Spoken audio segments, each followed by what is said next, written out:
2004 muncullah kurikulum KBK, kurikulum berbasis kompetensi gitu ya. Nah, kurikulum berbasis kompetensi ini lebih menekankan pada penguasaan kompetensinya dengan variasi dari penguasaan bidang baik kognitif maupun afektif maupun psikomotornya dilakukan secara harmonis ya.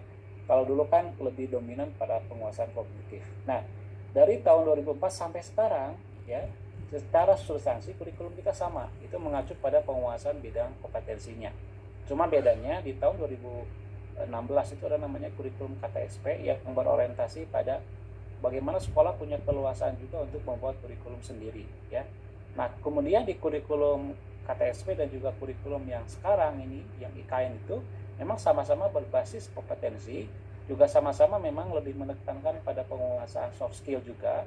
Makanya di kurikulum IKN ini kan fokus juga pada pengembangan karakter jiwa Pancasila seperti itu, memang penekanannya.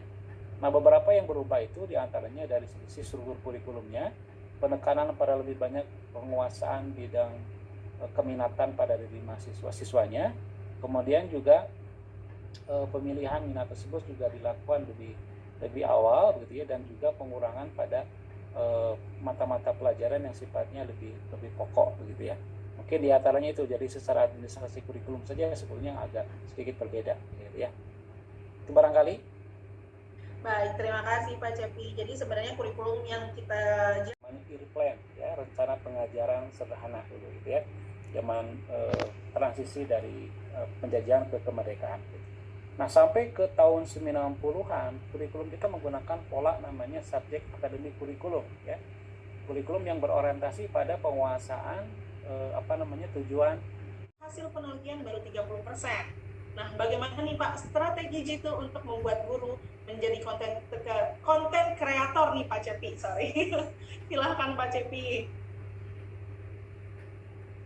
Terima kasih Ibu Inung ya. Jadi ini bagus sekali ya pertanyaannya. Perubahan paradigma atau perubahan positioning guru ya, yang tadinya sekedar untuk teaching sekarang sudah harus bergeser menjadi seorang kreator, baik kreator dalam sisi pengembangan pembelajaran yang offline, jadi yang offline-nya pun juga harus sangat kreatif, maupun yang memfasilitasi untuk bisa mendiseminasikan produknya melalui online, seperti misalnya Bapak Ibu guru punya channel YouTube misalnya kan, yang dalamnya berisi konten-konten belajar terbaik yang Bapak Ibu buat, sehingga tadi bisa memberikan manfaat tidak hanya untuk para guru dan siswa di lingkungannya, tapi juga lingkup yang lebih luas gitu kan, seperti itu. Nah, gimana caranya nih supaya memang terjadi akselerasi percepatan tadi, karena Bu Inu mengatakan bahwa penelitian sekarang baru 30% guru yang bisa merubah secara ideal.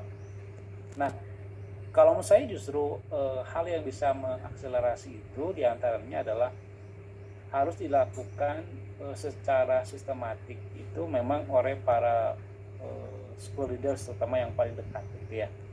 Bapak Ibu guru kan dipayungi oleh lembaga. Nah, lembaga ini yang harusnya memfasilitasi Bapak Ibu guru untuk punya kemampuan, punya spirit gitu ya dalam kaitan dengan itu.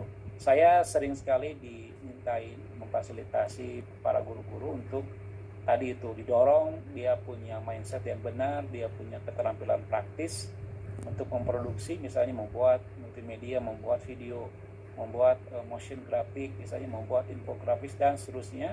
Maka itu lebih banyak difasilitasi oleh lembaganya, Bapak Ibu sekalian ya. Jarang sekali secara individu, Pak saya pribadi ingin belajar begitu, jarang, tapi lebih banyak difasilitasinya oleh lembaga.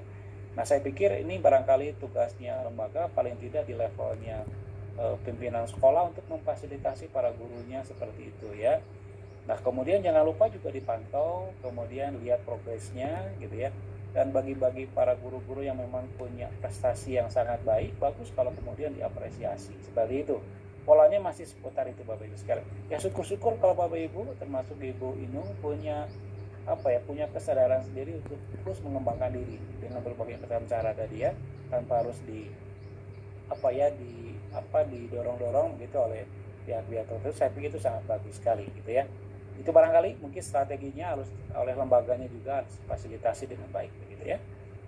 Baik, terima kasih. kasih Pak Cepi. Jadi harus saling mendukung satu sama lain ya untuk bisa menciptakan kurikulum Merdeka Belajar yang baik. Nah, ini mungkin pertanyaan terakhir nih khusus untuk Pak Faisal maupun Pak Cepi.